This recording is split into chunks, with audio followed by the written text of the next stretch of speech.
Hey everyone, welcome to part 2 of this incredible 2-part interview with Ryan Harris, former Super Bowl champion with the Denver Broncos. If you listen to part 1, feel free to fast forward to the 7-minute and 35-second mark of the podcast. And if you're listening to just part 2, feel free to listen to the introduction of Ryan Harris, former Super Bowl champion for the Denver Broncos, right here in the Sports Deli. Welcome first-time listeners and returners to the Sports Deli. The Sports Deli is sponsored by SportRx. SportRx is the leader in sports prescription eyewear. You can find them online at sportrx.com. And don't forget to enter the code DELI10 at checkout for your special 10% discount. We also want to give props to PSK Collective. Be inspired in PSK, where their clothing promotes inclusivity, empowerment, and equality by supporting female athletes through the Women's Sports Foundation. You can find them online at pskcollective.com or at walmart.com. We also want to thank citylokes.com, where you can get your own personalized hats and phone cases, tees, accessories, and much, much more. I ordered 2 hats, and they're amazing. One of them says the Sports Deli, and it has a California license plate, and the other one has a Michigan license plate and says Speak Up and Dribble, Black Lives Matter. So check them out at citylokes.com, and don't forget to enter the code THESPORTSDELI at checkout for your special 10% discount. And we're so excited to finally be supporting Moolah Kicks. They're dropping in May of 2021. They are the first female-only brand basketball shoe, and you can find them online at Moolah. Moolah is Moolah, Kicks, like shoes, Kicks, plural, moolahkicks.com. Again, much thanks to Natty White, the founder of Moolah Kicks. You can always send us an email to thesportsdeli@gmail.com, and you can also DM us on Instagram at Mike Hootner or on Twitter at Michael Hootner. A little bit about Hootie Hoot. I coached college basketball for 23 years, 15 on the men's side and 8 on the women.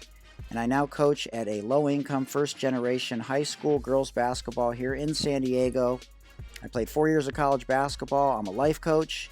I have a beautiful daughter. I'm a professional basketball skills trainer. We love to share space with our guests here in the Sports Deli to talk about the intersection between race and sports, mental health and sports, equality, empowerment, empathy, leadership, education, sports, and solutions. We talk a lot about white privilege. We want to help mobilize, listen, learn, and pay it forward.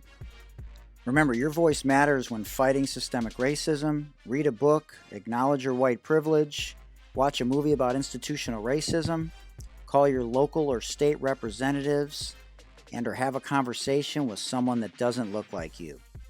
We have to change the economic, educational, police, housing, prison, and voting suppression narratives that currently need to be changed in this country. And the only way to do that is to listen and learn and then help be a part of the mobilization and change that we want to see. We're so honored that you're joining us today, and we hope that you can grab your favorite deli sandwich or bagel and your favorite beverage, and let's do this together in the Sports Deli. We are honored to be joined on this third day of Ramadan by Super Bowl champ Ryan Harris, who hails to us from St. Paul, Minnesota. He was drafted by the Denver Broncos as a third-round pick in the 2007 NFL Draft, and in the 2008 season, Harris only allowed 1.5 sacks for his quarterback that season. He had 3 different stints with the Denver Broncos, and during his 9th year in the league, the third time was a charm. As the starting left tackle for the Peyton Manning-led Broncos is when he finally was able to call himself a Super Bowl champion. He played for some amazing coaches like Mike Shanahan, Josh McDaniel, Gary Kubiak, and Andy Reid during his 10-year NFL career. But it was Mike Tomlin in Pittsburgh who he called the best leader he ever had. Played his college ball at Notre Dame, as you can see by his hat, instead of Michigan, unfortunately, as he was recruited by these 2 powerhouses as well as Miami and Iowa. His birthday is the day after mine and shares one with Anthony Davis from the Lakers and longtime NFL tight end Greg Olsen, who not only was born on the same day, but the same year as Ryan. He's played with Peyton Manning, J.J. Watt, Brandon Marshall, Alex Smith, Ben Roethlisberger, Antonio Brown, and Champ Bailey, just to name a few. While in high school, he starred on MTV's True Life for the documentary I Want the Perfect Body. He played his first game ever at Heinz Field in Pittsburgh while at Notre Dame against Pitt, and his last game ever was also at Heinz Field playing for the Pittsburgh Steelers. Irony at its best. He's been the radio color commentary announcer for the Fighting Irish during football games and has his own radio show in Denver, Colorado. His family's moved 18 times in 5 years at one point. He had 9 different surgeries during his career. His kids and family mean the world to him. His wife, Jamie, and Ryan have 3 children.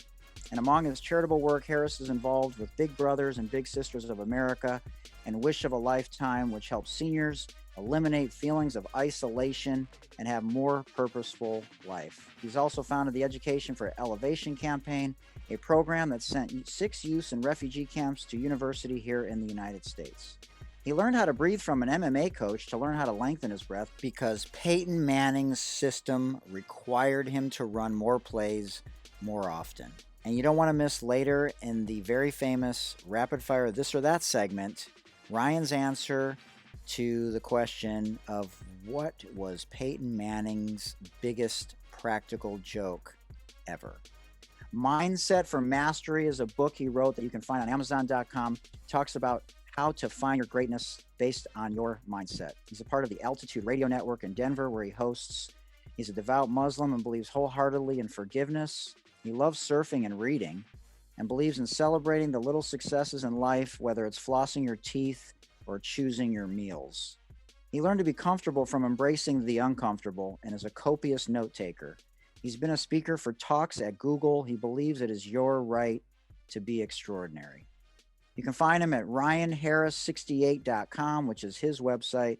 You can also find him on Instagram at ryanharris_68 and on Twitter at Salams. Salams plural is SALAAMS_from_68. Well, a huge Super Bowl warm welcome to the Sports Deli. Ryan, appreciate it. Much love, man. Thank you very much for the introduction, Michael. I appreciate it. Yeah, well deserved.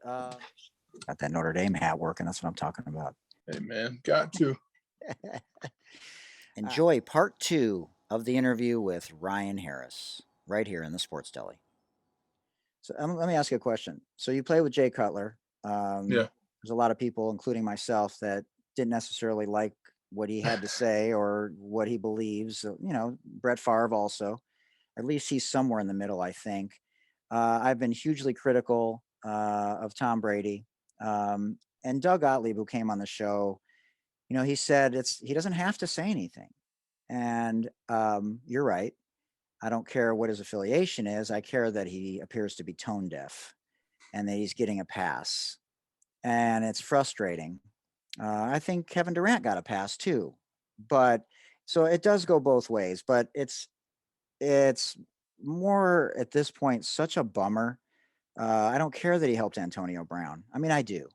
But I care that he's the one white guy in America besides Jerry Jones probably that could probably say Black Lives Matter. Yes, I voted for Trump. I like him. He's a friend of mine. And he hasn't done one thing along those lines, but yet I've seen at least a dozen videos leading up to the Super Bowl, you know, his commentary after the Super Bowl, which is great. He's the GOAT.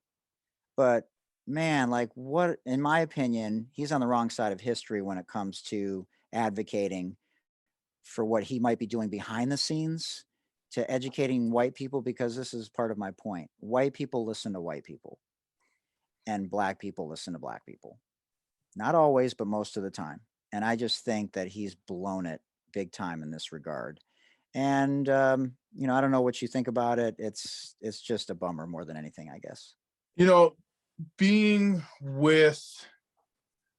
around superstars now, right? There's a difference between a legend, a star, and a superstar.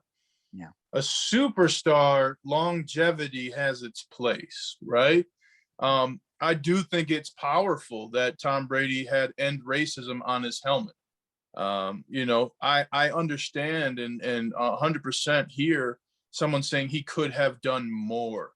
And at the same time, I understand from a personal perspective of Tom Brady saying, listen, I'm only able to do more because I'm really great at being a quarterback.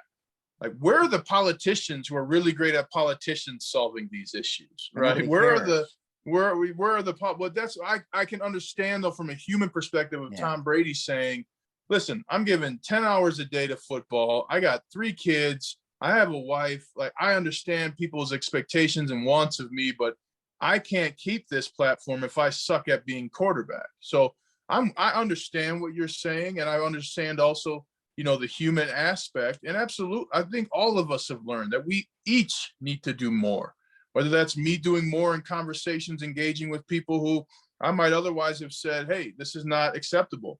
But there is a piece that you mentioned that I really think Tom Brady had an opportunity for, an opportunity that still exists for anyone who may have been here.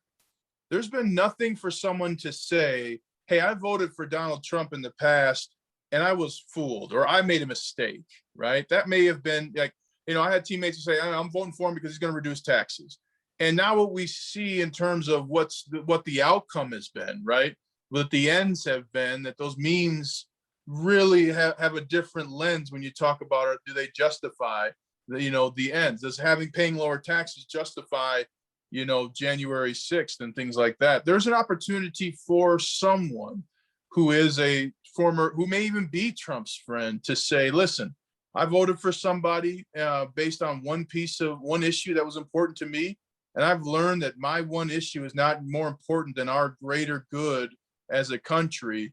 And just teach people how to say that, right? Give that space. And that opportunity is available for Tom Brady, for Bill Belichick, right? For Matt LaFleur, for Aaron Rodgers, and Greg Popovich, I think, is the best example of that, right? In terms of in sports, speaking up. But there's an opportunity there for someone to show the way to say, hey, I made a decision based on a single issue. And I now see that its ripple effect has gone far beyond the issue that I care most about. Yeah, it would be cool. And I know Coach Belichick wore that hat that talked about the first African-American coach that coached. So he did it sort of in a quiet way, in his own way. That's just more towards his personality. Can I ask you about mental health? Obviously, we just had a recent unfortunate shooting with a former NFL player. Yeah, and tragic. And who knows at this point, and who cares whether it's CTE, or mental health or unresolved or, issues or, just mental illness. Yeah. But I guess I'll just ask you, an umbrella question. Does the NFL prepare you when you come into the league and when you're transitioning out for evolving as a man, sort of like in Seattle, sort of his philosophy on more of a holistic approach versus, what most other coaches do, which is just coach? Yeah, the NFL does not prepare you for life after football at all. And that begins with financial literacy. There are 0 financial literacy programs that the NFL offers players, that mandates its players. Think about that, Now they do have programs where players can select to do off-season, seminars. There's a personal finance seminar, real estate, and things like that. But I think it's something like 3% of the NFL takes part in those programs over their career. And really, to me, by the time you get to the NFL, it's too late to learn about stress management, right? It's too late to learn about how to save your money, how to say no. I tell athletes all the time in the NFL, you need cash flow investments. If somebody's got a great idea, great. That's not for you. Your career is short. You need cash flow investments. Well, what's a cash flow investment, Ryan? Well, that's real estate, right? You own a duplex, you're getting now cash flow. No matter what, every month your investment's paying you cash. Right. And I really, Brandon Marshall, the wide receiver, former teammate of mine, he opened my eyes to the need for mental health in schools. I mean, it's shocking to me that we don't have mental health professionals in schools. Would that have stopped, the South Carolina shooting? Would that have stopped the the shooting that we just saw in right outside of where I live in Boulder? You know, would that have stopped things? And the tough thing about South Carolina is one of the people who was working at that doctor's house had survived the Charleston shooting at the church, only to die later. So we have a mental health issue in our country that we need to address in our schools to give people tools to handle depression, anxiety, abuse.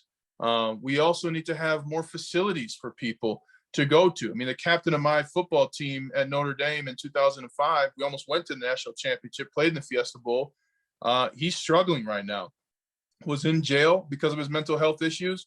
We got him to a facility where he then didn't want to, doesn't want to take his medicine. So now he's out of that facility. And it's just something that we have to do a better job collectively of giving tools of mental health resources, but also teaching so that people have these tools. And I'll tell you something, Michael, I had a mental performance coach all 10 years of my NFL career. I had 2 the year we won the Super Bowl. The team had 1 and I kept mine, and it was critical work. You know, learning that focusing on the process versus the outcome reduces anxiety by 78%. I mean, that's insane. You make a game-winning catch the same way you make any catch. You look the ball into your hand and you squeeze. Game-winning block the same way you make any block.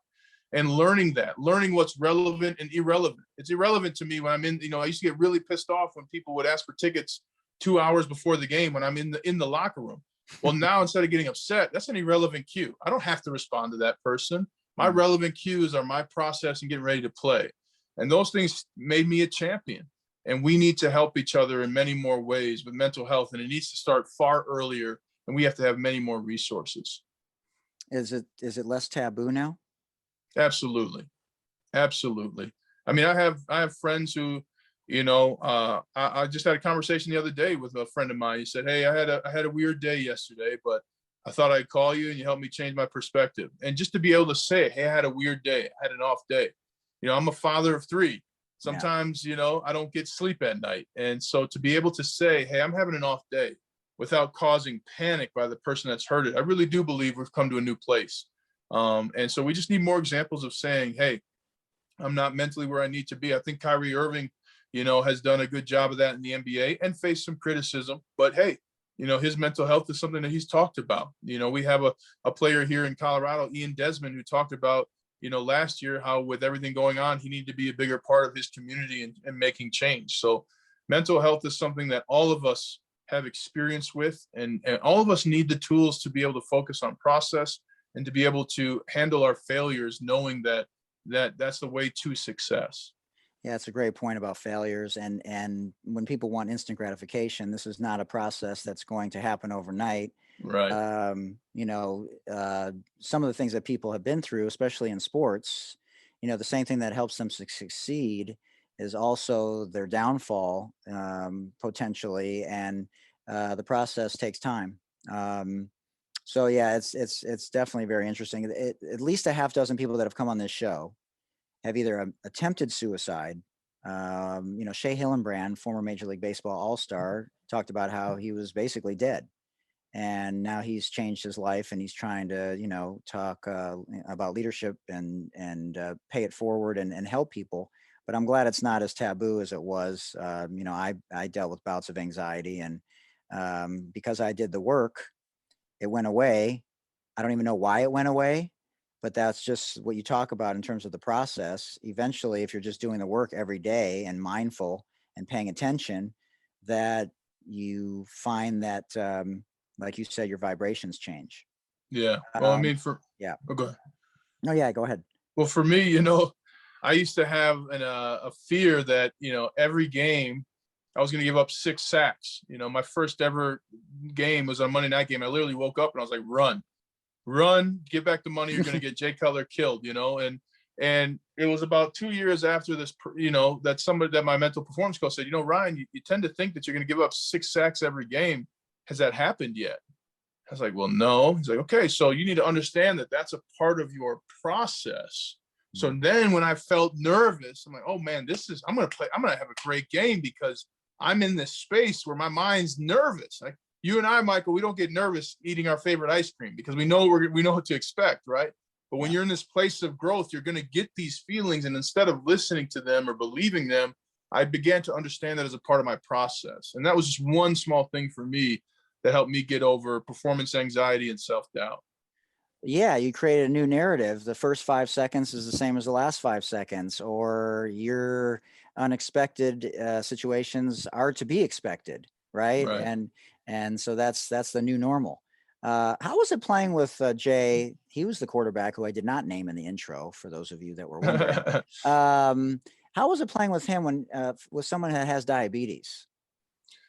I love Jay Cutler. He was so cool. He was one of the most engaging quarterbacks I ever played with. Now, he didn't like the media, but Yeah. he loved us. My first ever custom suit was because Jay Cutler got us, custom suits. He made sure that we all went to baseball games, and Wow. he taught me that. He taught me that game. I guess I didn't even know people play this. Of, is the catcher going to get the ball? But when the catcher rolls out the ball, is it going to get onto the mound or not? And so just little things like that. Jay was great. When we played the year we won the Super Bowl, we played in Chicago, and he was the quarterback there. I came on the field and I saw him, and I was like, oh, he's in his pregame warm-up. I'll try and catch him as he gets off. And as I was warming up, I hear this, hey, man. I turn around. Here's Jay. His receivers are panting over in the side, just waiting for him to finish. But he left his workout to come see me. We talk about being dads and stuff, so he was great. And that he had diabetes. The thing I loved about Jay, he never used that as an excuse. It was just something that was a part of his life. And that was inspirational for all of us that played with him. Interesting. So before we get to the very famous this or that rapid fire, how have you enjoyed, we'll talk about your book too, but how have you enjoyed announcing and being in the media and being on the other side and that type of thing? I love it. I love humanizing and educating people about the game they love. Yeah. And I love doing it at Notre Dame. One, Man. because I get to travel to all these cities and I got no stress, right? They played USC a couple of years ago, and I got to surf for 3 hours before the game, and Awesome. and so I get to actually go out to dinner in North Carolina or in Atlanta, so I get to experience these cities that you come in the NFL, you arrive at 4, you got a meeting at 7, and lights out at 10:30, whatever, so it was just a different experience. And I love it. I love showing people and relating it to their lives.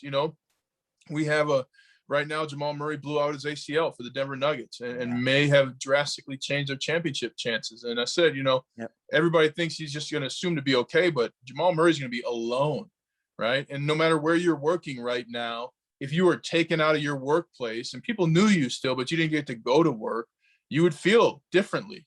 People will treat you differently.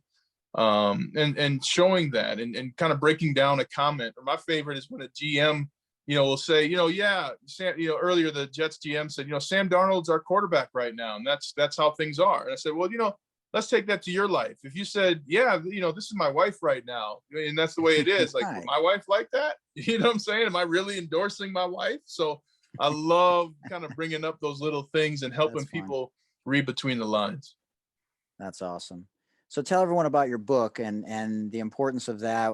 At what age should they start reading that book? Shoot, if you have a young athlete or if you are, in a period of time where you're stuck or you want to know how to achieve your dreams and your greatness, go ahead and read Mindset for Mastery. When you win the Super Bowl, Michael, everything you believe about yourself comes true for other people. And I want people to have that moment in their life. I was told I was too short, too small, too young, right? And then later I was told I had soft bones. That's why I had so many injuries. That's not a medical term. The Chiefs, after playing 15 and playing 16 games and starting 15 for them, said, Ryan, we like you, but we don't think you have any football left. Well, I chose they were wrong, and I went and won the Super Bowl the next year. So choosing your mindset is the only difference between success and failure. There are 1,600 players in the NFL this year, and only the 53 players on the Tampa Bay Buccaneers team called themselves champions. It's not because they had the most talent.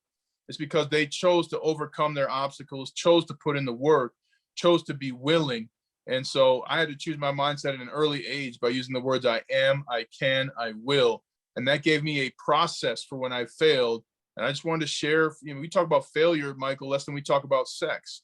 And I wanted to talk about my failures, but also how I worked out of them and how you can too. And it starts with choosing your mindset.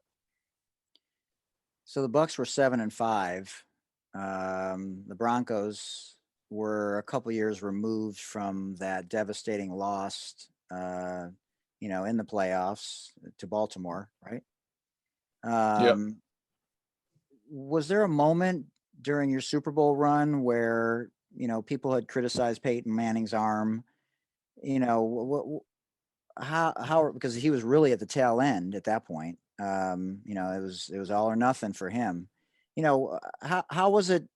Was there a lot of ups and downs that year? Was it like, look, from day one, we got this? Because in Tampa Bay, it wasn't like that. There was a lot of criticism. They got blitzed by New Orleans twice, and Yeah. so obviously a different road, no fans until the end, but playing in your home stadium for the first time ever during the Super Bowl. But how was it for you during that run? Oh, it was the greatest experience of my professional life. I mean, we knew early that we were going to win the Super Bowl. We believed early. And so that was everything in our actions, between how we handled practice, how we showed up early. But we always had fun together, and we celebrated every win. I talk about, Aqib Talib had a penalty in a game in which we were losing, but, the penalty kind of sealed the deal, and he poked a guy in the eye. And so we're all sitting on this bus 3, which the only rule on bus 3 is there's no rookies. Michael, they ask too many questions, right? So like your favorite coaches for the Denver Broncos, the year we won the Super Bowl, were on bus 3, right? And a lot of us starters. And so Aqib gets on the bus, and everybody kind of quiets down to see what he's going to say. And he goes, "Hey, Captain Insano shows no mercy." And the whole bus is, and it's like, we could have been upset. He could have given an apology, but we knew this would not derail us from winning a championship, because we were willing to do whatever it took.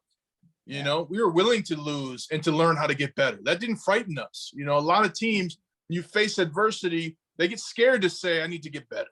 We weren't afraid to do that.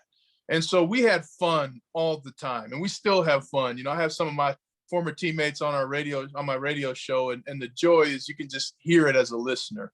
We were so close. We believed in each other so much. And in one little example, DeMarcus Ware, Hall of Fame defensive end, he comes to me one day in practice, and he goes, "Hey, Ryan, I noticed when you're doing a run play to the right that you even your feet. And this is a trick I've been using for 8 years, and I said, dang it, he goes, "So you might want to watch that." And he didn't have to tell me that, and then we're going later against James Harrison in the Steelers. And he goes, "Hey, Ryan, if James is going to throw that rip move," I'm like, yeah. He goes, "If you grab it with your elbow, he won't be able to do anything." Well, we get to the game, and the first play, I'm like, here it comes. So he throws the rip, and I pinch it, and he goes, okay. And he literally, like, his head's next to me going, okay. And that's all because my teammate, future Hall of Famer DeMarcus Ware, took a minute out of his time that we had in practice to engage, and those are the kinds of experiences we had all season long. One time Peyton was practicing throwing to a guy in the end zone. I went streaking down the left hash and put my hand up, and he's looking like he doesn't see me, and he turns and he throws me a strike right in the breadbasket, So we had fun, and we believed in each other. And more than anything, we were willing to do whatever it took to come home with that championship. That's awesome.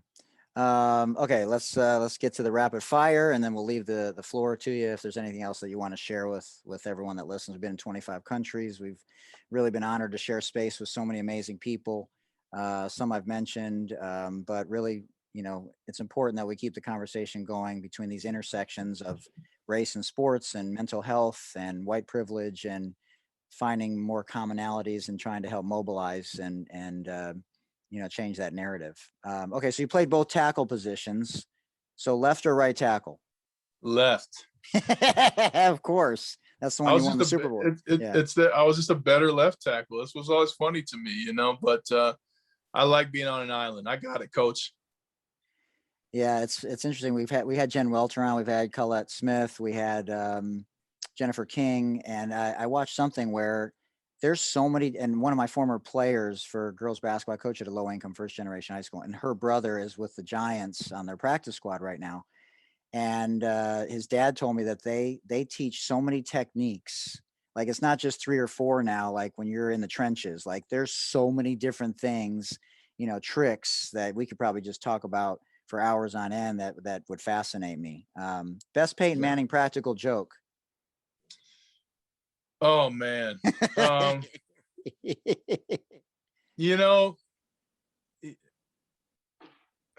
mean, a lot of them I wouldn't want to tell, but I'll say his dancing. We went to a dinner as an offense, and he got on the bus and started singing Rocky Top and dancing, and that was hilarious. And if that's what he calls dancing, which he was being a jokester, that was it. But I think and honestly, the best practical joke Peyton played.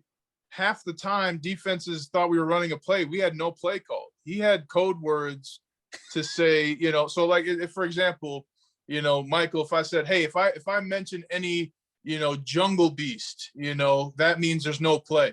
Or if I mention a rock band, there's no play. So you come out, hey, ACDC, Omaha, Blue Go. Okay, easy. Gorilla. And now I'm saying, hey, gorilla. I'm one. Omaha, Blue Go. I mean, there's no play, right? And so that was the biggest practical joke, is you'd have a guy like, JJ Watt kind of revving his engine, and then all of a sudden, you do run the play and you just take him by surprise.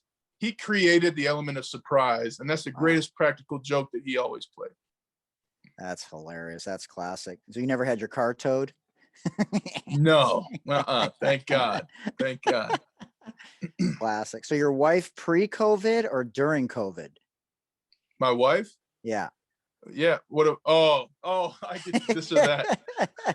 I was like, I didn't switch wives halfway through. I'd say post-COVID. I mean, I'm lucky. We I love my wife. I always have, but we've gotten closer, and it's been a lot more fun. And we have to be, I think everybody has to be a better teammate, right? During COVID, whether that was saying, hey, I'm having a day, or like, I need to get out. Like I learned I need to get outside. I didn't know that because I usually left for work and things like that. But I'll take my wife post-COVID, because we've grown together even closer, and it's been a blast. That's cool. Do the kids play sports? So I got my kids in jiu-jitsu. My daughter wants to do gymnastics, and my son wants to get into soccer. And Michael, I didn't play football until I was 14. And I'd say 30% of my teammates at Notre Dame, the minute they got there, shut it down because they were burnt out. So, hey, if my kids want to play football, hey, we'll be running hills at 6 a.m. the next day. That's right. You know what? I just want them to have fun right now, and I want them to learn how to defend themselves. So that's why they're in jiu-jitsu. That's cool. Yeah, my daughter started gymnastics, but the first time she did it, she hated it. A couple years later, we reintroduced it, and now she loves it. And the other day, out of nowhere, because I'm a professional basketball skills trainer, she's out of nowhere said, I want to start doing basketball. Because I never forced it on her. I was like, I'm not touching it. Right. So that was because cool. You and I know it, and that's what I don't get about parents. You want to force your kid into something, they're going to go against a kid like me who wants it all, and who I'll do it for free. I'll do it for the ability and opportunity. And when they face a cat like me, they're in trouble. And you haven't prepared them for that moment, no matter how much money you've paid on whatever elite teams they've been on since they were 9. Yeah, they better have a why. Yeah, they ain't got the right why. Forget it. Sanford and Son are all in the family. Ooh, Sanford and Son. Wow, man! If you asked me that question, I don't know how I would answer it. They were both class. I mean, All in the Family obviously was groundbreaking. Yeah. Remember the Titans, Blindside, Rudy. Friday, I had to throw Rudy in there. Friday Night Lights or Jerry Maguire. Rudy, man. Rudy. But I'll tell you what, Remember the Titans is great, and Jerry Maguire is pretty realistic. It's not as realistic as Any Given Sunday, but I mean, Rudy is just fantastic. Yeah, great movie. Importance of breathing to help elite athletes reach the flow or the zone. The most important thing. So do you meditate, or is it just breathing techniques separate from meditating? So, I was big on visualization, wrote a whole chapter on my book in it. Your favorite athlete's big on visualization too, LeBron James, Derek Jeter, things like that. The Steelers, every playoff game, they meditate as a team. Wow. You ever heard of a guy named Phil Jackson, Michael Jordan? These guys, meditate. But breathing is so huge to the nervous system. Literally, you can prevent yourself from doing what you want if your breathing's off. Because if your breathing's off, you're in a fight or flight mode. Yeah. But when you breathe, and I had to learn breathe in for 5, Yep. Hold for 8, or breathe in for 5, release for, hold the breath, swallow it, and then breathe out for 8. Breathe in for 5, hold the breath, swallow it, breathe out for 8. And that really resets, I think it's your automatic nervous system, I believe it's called. Autonomic. And that allows you to get out of fight or flight and to be into a logical and process oriented mind. So the biggest thing for every athlete is to breathe. You have to be able to breathe, control your breath, control your play, control the outcome. That's awesome. Yeah, I teach yoga and I incorporate it into not only my life coaching, but my skills training as well. Sort of a holistic approach, because I know there's such value in that. I was just talking to a NFL draftee coming up, and I said, hey, get your yoga. I've been doing yoga for 16 years. It's a game changer. What kind? I like the hot yoga, but now during COVID, I've been doing the vinyasa flows, nice. Just getting some breathing in. Yeah, that's good. That's probably in alignment with your personality. You like structure and you get to do the same thing and get in that routine. Best player you played against on defense? Tom Ali, Von Miller. That I've had the privilege of being both their opponents and teammates, and I can tell you, Michael, it's better to be their teammate. Biggest trash talker you played with or against? Wow. That's a lot of guys.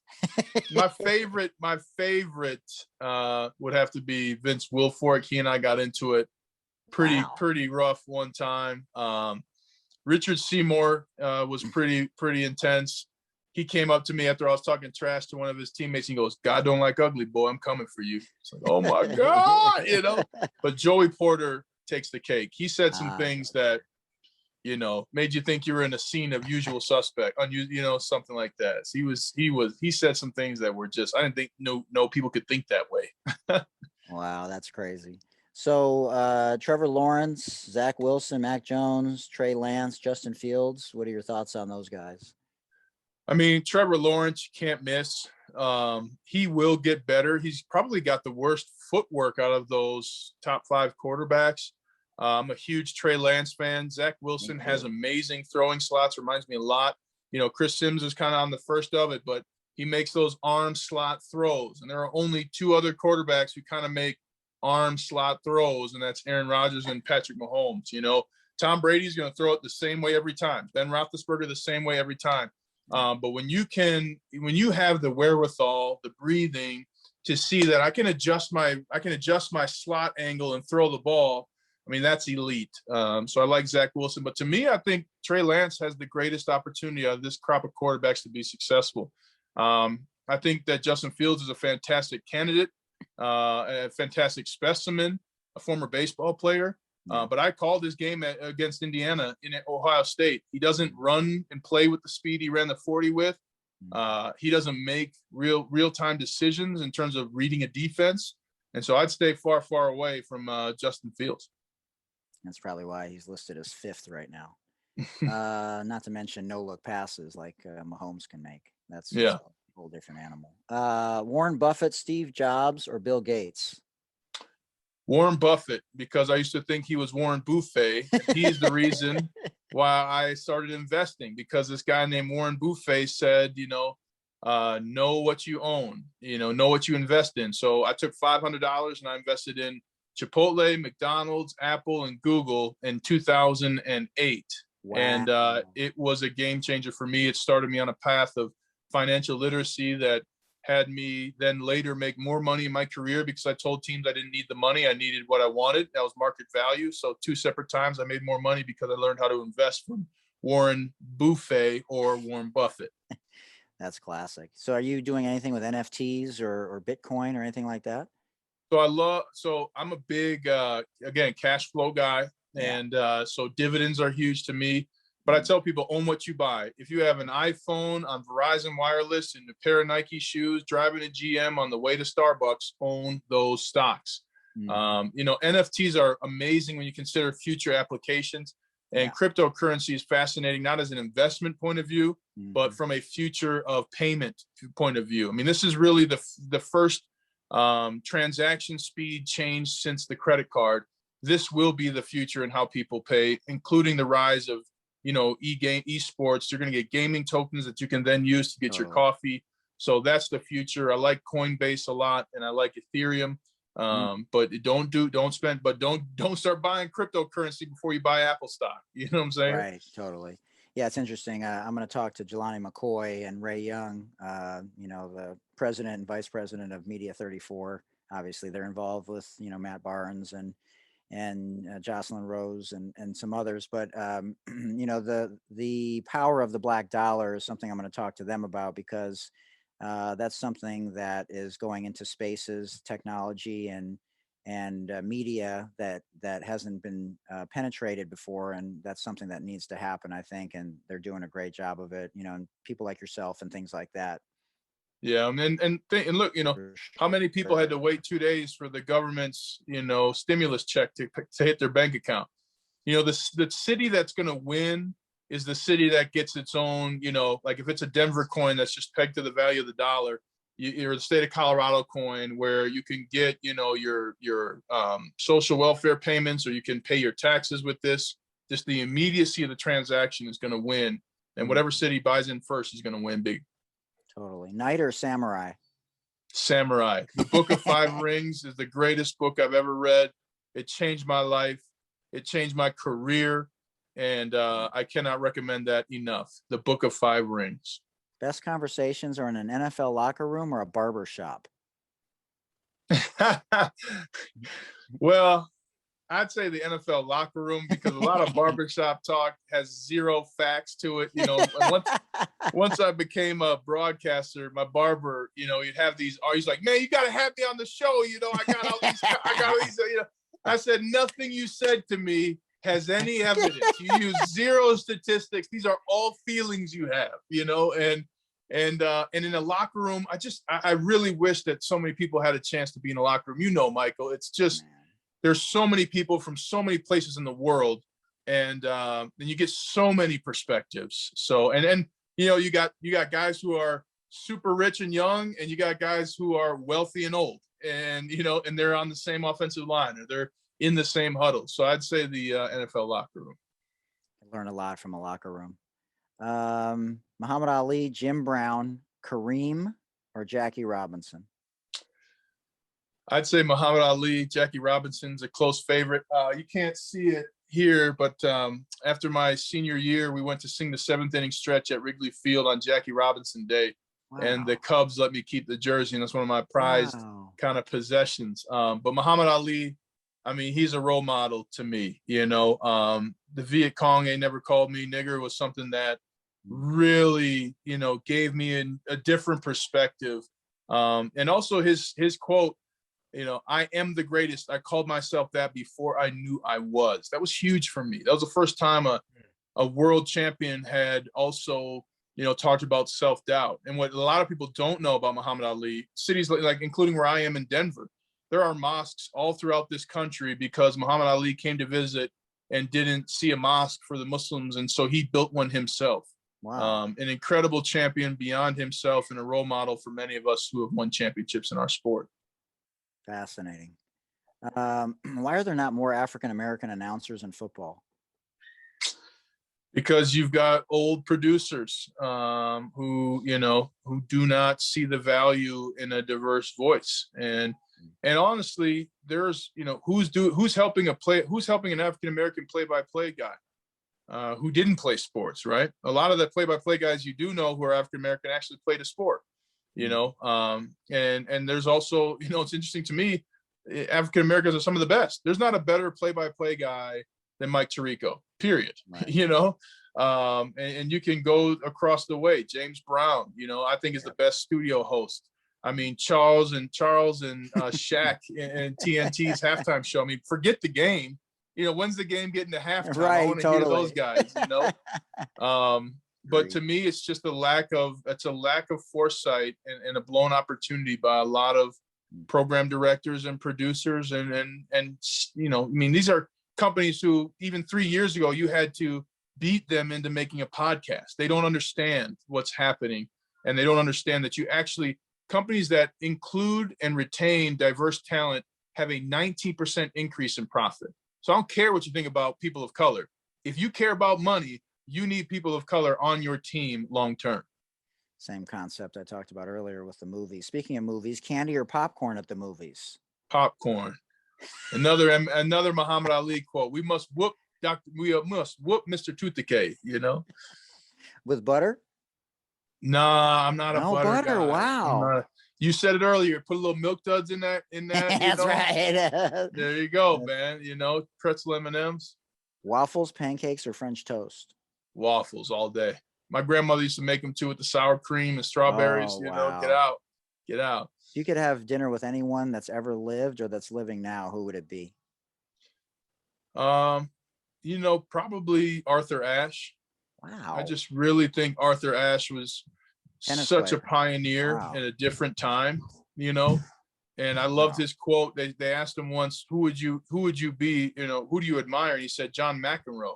They said, why? And he said, because he can be angry and I can't. And so I just love to hear what Arthur Ashe would have to say about anything. That's amazing.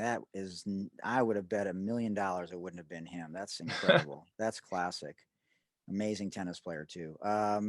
If your plane was crashing, who would you want sitting next to you? Somebody who was days away with a terminal disease. You know, hopefully the 45th president. No, I'm just kidding. Yeah. I don't know who it is, you know, but it's like, you know, I hope that somebody who wasn't going to live long was coming down with me so we could laugh, cry. They could hold me, you know, I could be big or little spoon. I don't care at that point. Wow. That's interesting. It's funny. Nikki Collin was on, coach of the Atlanta Dream. And I know you got to go in a couple minutes, but she said Larry Bird because she'd want to chop it up with Larry on the way down. Yeah. That was her favorite. Would you rather cuddle with a hamster, gerbil, or a guinea pig? Cuddle? Yeah. Oh man. I guess a guinea pig is a little bigger. We have 2 dogs, and when both of them were puppies, I was always terrified. They're French bulldogs that I'd step on them because I couldn't see them. So I think the guinea pig's the biggest one. So I'll go there. Candles or incense? Or I can't stand. So I'd say Really? Incense. Yeah, I'd say incense. Candles. I guess maybe that's college to me. Just candles. You know, like the Yankee Candle Company, or I had a buddy who would light a candle in his car. Just, you know, Oh my God, just strange, man. And I feel like at least with incense, you're making an effort. You know, there's a process to it. Totally. What indicates a bad hair day versus a good hair day? The face. If somebody's got a bad hair day, their eyes will usually tell you. You know. That's classic. So who have you learned the most from in your announcing days? Or what, let me ask you this instead, and then I'll leave the floor for you. What coach have you learned the most from that you didn't realize they were about what they were about, and then you were pleasantly surprised? God, that's a great question. And I've been fortunate, but Tyrone Willingham, you know, just set such a high example. You know, I remember when he got fired from Notre Dame, and he had called me and just to check in, and I said, "Hey coach, man, how are you? Having a tough day?" And he goes, "Ryan, I never have a bad day. I may have a bad couple of hours, but I never have a bad day." And I just thought, wow, you know, and he said things like, you know, be kind to the people who make your food. They could pee in your food. He would say that, you know, and it's just stuff like that. And he just always had such decorum. And sure enough, you know, when we went to Santa Clara to win Super Bowl 50, I called him and said, "Hey, would you like to go to dinner?" It's like, absolutely. He showed up and he paid, you know, he paid for dinner. And then I saw him at the Stanford game a couple of years ago, and he was coming inside. I was like, "Coach, it's too cold out there." He goes, "Ryan, you could never be so soft as to not be sitting in the stands," you know? And so he's just so consistent, and his love is so thorough and there. And it's another reason why I'm glad I went to Notre Dame to play for him. And then later Charlie Weiss. But, you know, Gary Kubiak, learned a lot from him about being a man, about getting flowers randomly for your wife. You know, he said, "Hey man, today get your wife some flowers." And so I did, and my wife loved it. And so now I do it all the time. And Mike Tomlin is he's a bevy of it. If you could spend a day with Mike Tomlin, you'll learn a lot about life. And the announcer's booth, what coach have you found fascinating? Jerry Madeline's been great. Howard, Howard Deneroff has just been a huge mentor for me, just giving me points and things to think about.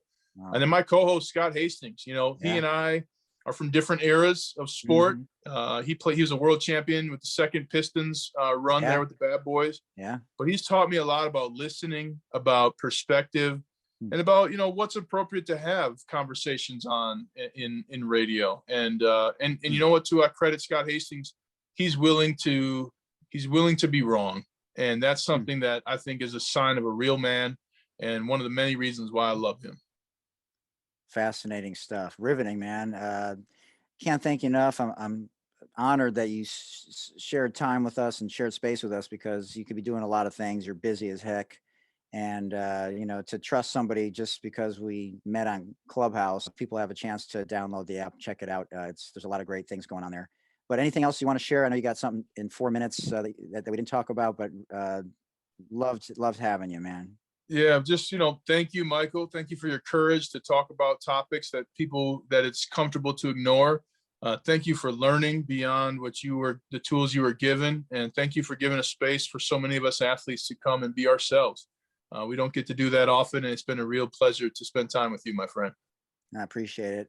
We'll keep it going, and anything we can do to help move the conversation forward, we will. And much love and respect, and we'll stay in touch. See you soon. Go Irish. All right, sounds good. Yep, go blue. Peace, brother. All right, peace out, man. Can't thank Ryan Harris enough for joining us in the Sports Deli. Man, that was just an amazing time. Great stories, and hope you enjoyed it. Just an honor to share space with him. Remember, your voice matters when fighting systemic racism. Read a book, acknowledge your white privilege, watch a movie about institutional racism, call your local or state representatives, or have a conversation with someone that doesn't look like you. We have to change the economic, educational, police, housing, prison, and voting suppression narratives that currently need to be changed in this country. And the only way to do that is to listen and learn, and then help be a part of the mobilization and change that we want to see.